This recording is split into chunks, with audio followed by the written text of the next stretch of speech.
I always tell my sales staff, you have to believe that you're the best in the world at what you do to excel. And if you can't say that or think that about yourself, the customer's going to know it. And their comfort level is going to drop. And your confidence is going to drop with it.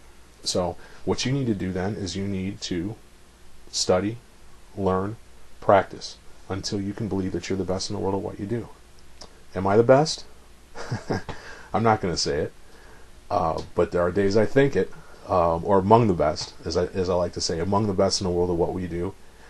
You have to have that confidence about you, and that means there's a lot of work involved. It's not just showing up, it's not just doing crossword puzzles, it's not just reading the newspaper, it's not playing on the internet. It's actually working in the downtime. You should be doing this 2 hours a day, finding a way to get better. You should be role-playing to be the best. You have to practice. So that's my preaching for the day. And the stuff that you need to learn is in Beyond the Walk-Around, flat out. This book will provide you everything, whether, again, you're a veteran, whether you're a beginner. It'll provide you everything you need to take it to the next level. Or it could be a finishing touch for you. If you're already very, very polished, there's going to be some material in here that can finish it off for you and definitely make you among the best in the world at what you do. So be confident and have pride. And thanks again for listening.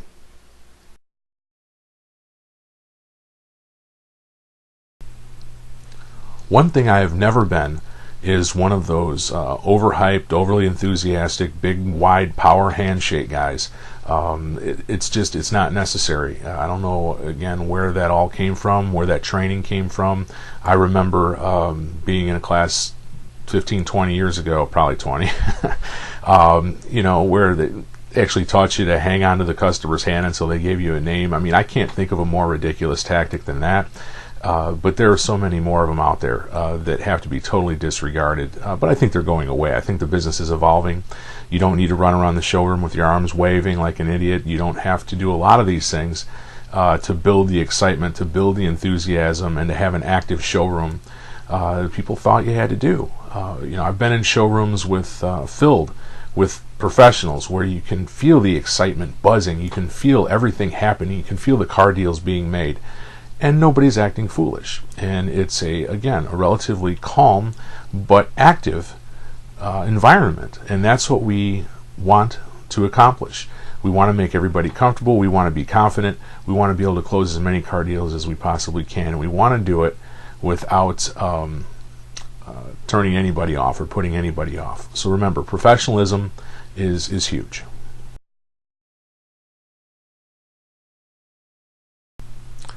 Now, I do remember speaking to a sales manager at a particular store that was a bit outside my philosophy, which is fine. I mean, people operate and do very, very well and are successful to a point. Again, we don't know what the long term is going to be. We've seen a lot of dealerships falling off the map that couldn't evolve or change. And, a lot is trending towards, the professional approach that focuses on these things that we teach at the customer comfort and consultant confidence. But I heard some really strange things, and some things like, when I'm done with them, they won't want to come back. And this goes back to the disbelief in B-backs. You've got to sell them now or they're gone. Well, that may very well be.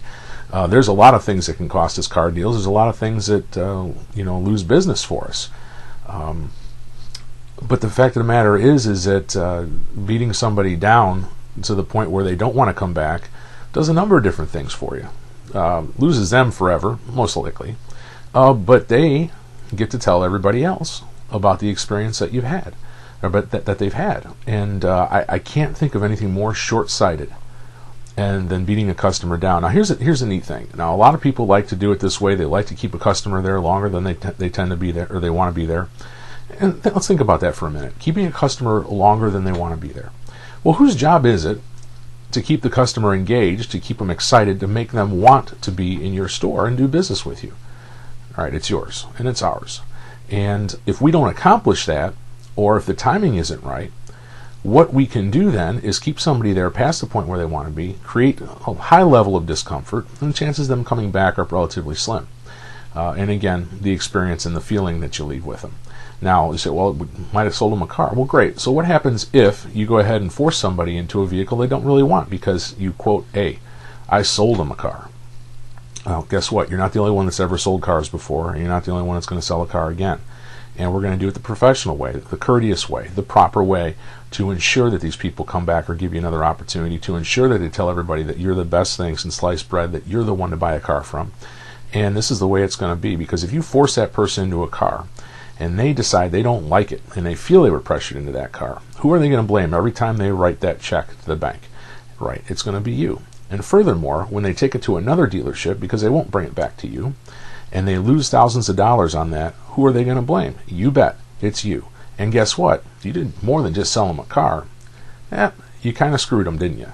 Well, of course you didn't. You sold them a car, but that's not the perception that they're going to have.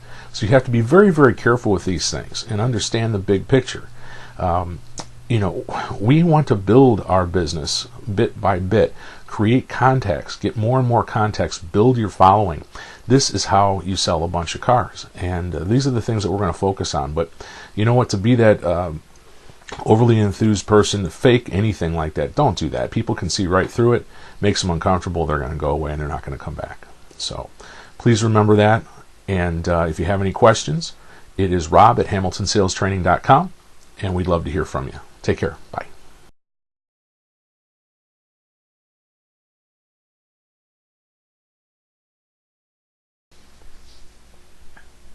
Now, as I said, I've always been a supporter of the sales consultant, and never forgetting where we come from.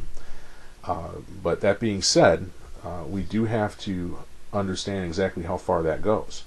And again, we have to set one another up for success. I did have somebody talk to me one time, warned me, admonished me, that believing or trusting your salespeople will get you fired. Well, I think if you get into management in the car business, I think we've all been fired at one time or another, or the majority of us. I think there's always been a situation where maybe a philosophy doesn't mix, or tactics, or they bring somebody in that's not a good fit. So it does happen. But I don't believe that trusting my salespeople gets me fired, or gets anybody fired. Because I ask you this question: if you can't trust your salespeople, whose fault is it? Is it theirs? I say no. It's yours. It's the sales manager's fault.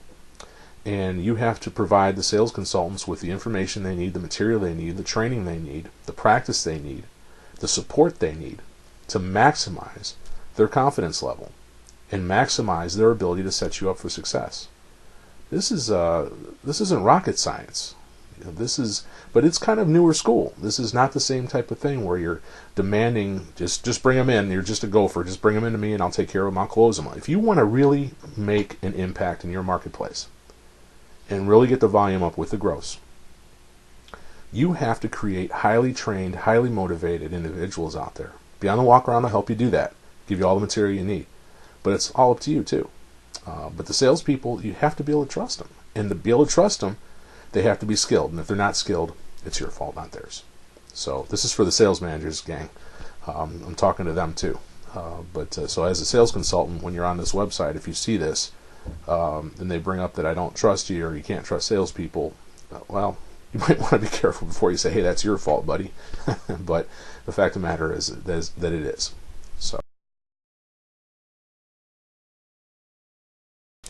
one of the things I do remember is that I've always had a relatively easyggoing nature. And I guess that's maybe a little bit rare, but not so much anymore. I think that in this business, but I think that it's becoming more and more the norm, maintaining a calm about you and professionalism, what I think is professionalism. And but anyway, I've always had pretty much a calm demeanor, and a lot of times that, and I've been very courteous, and you'll see this in the training, that courtesy goes a long way, and maintaining a pretty even demeanor is much better for closing situations than running around like a goofball with your arms waving in the air. So, but at any rate, the courtesy can be mistaken at times by certain individuals as weakness, and easygoing nature can be considered duplicitous.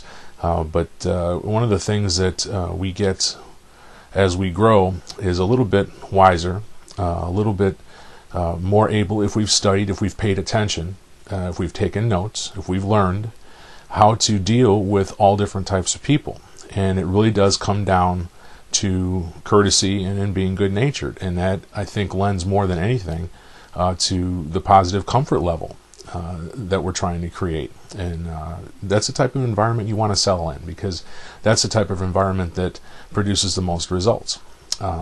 So I'm firmly convinced of that. Now, the interesting thing, getting back to what has been deemed certain things weakness, duplicitous, one of the things that I have learned in management and coming up is that people have different opinions of other people. Obviously, they have, for instance, coming up, I shouldn't say I've worked for a few people.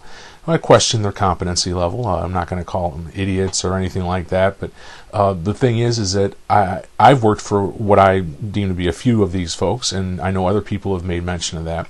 But as you grow and as you move up the ladder, so to speak, and as you get higher and higher in management, for you to believe that there are people who don't believe this of you is foolish. And I thought that, again, I knew that myself. I knew that people, as you move up, would have different opinions of you. If somebody has an opinion of you that you don't agree with, that you would rather not have that be the opinion, instead of blaming that person for having what you deem to be a false impression or false opinion, you change it. You take all the power away. It's up to you to change that person's perception, impression, what have you, with actions. Now, there's going to reach a point where either you don't care to change it, or it's not productive to change it, and then other means are necessary. But the fact of the matter is that you can take all the power and decide to change a person's idea of you through your words, through your actions, and through your positive character traits.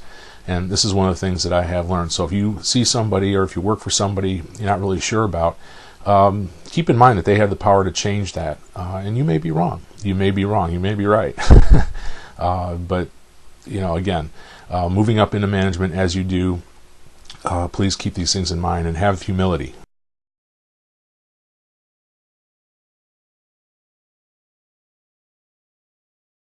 We can go back to talking about customer comfort and consultant confidence just a little bit. It's kind of funny. I had a situation where a sales consultant, newer hire, but definitely from more of an old school mentality. And again, when I say old school, I'm not being critical. I'm just saying there are differences. There's more intensity. There's more enthusiasm. You don't want to go overboard with the enthusiasm and the intensity anymore, though, because that will scare people away. But anyway, caught a customer in a lie. Now you've got to be really careful about that, because we talk about what loses car deals for us and the trade-in. Well, no, not really. The price of our vehicle, financing, what have you, they didn't like us, whatever. There's a lot of different things that we don't have control over, or we don't know that we have control over. But what can cost you a car deal? Catching a customer in a lie is a really tough situation. You don't really want to do it, because if you do, and they know it, then they lose face. Just like if they start acting like a big boob out there, and running their mouths, and going off half-cocked, they're going to lose face, and they're not going to come back. They'll pay more money at another store for a car they don't want, just so they don't have to come back and face you after being an ass. I mean, that's just how it is. And there's nothing you did to create that situation. They did it all themselves. In fact, I'll tell you what, when I'm going in to talk to a customer, and whether I'm going in for the close or a warm fuzzy or bee-back dust or whatever you might have, I worry about that, because if they come off, I have to calm them down right away and make them feel very, very good about themselves, or I know I won't see them again. And these are the little nuances. These are the things that we have to be aware of, because it's the little things that cost us car deals. And again, a lot of times we can't help it, because that's how the people are trained. They're set up. They come in this way. We're the first dealership, blah, blah, blah. They lose face. We're done. And we have to be skilled enough in follow-up to go ahead and smooth that over if we can. But yeah, there's a lot of different reasons. And they don't like our car. They just don't like our car. We can be the best salespeople in the world, but guess what? If they don't like the product, they're not going to buy the product. Okay? In a lot of cases, you have people that are on the fence, or they don't really care, or they're indifferent, and you can go ahead and sell them something because you're a salesman and you're good. But if they don't like the product, or if they like something else better, you're not going to get it. and that's something that you should not be talked down to for. I mean, it's something that is just going to happen from time to time, and that's why closing percentages are 20-25%, 30 if you're really good, and 40 on B-backs, and 50 on B-backs and repeats, even better than that. But the fact of the matter is that it's not 100%. It's not 80%.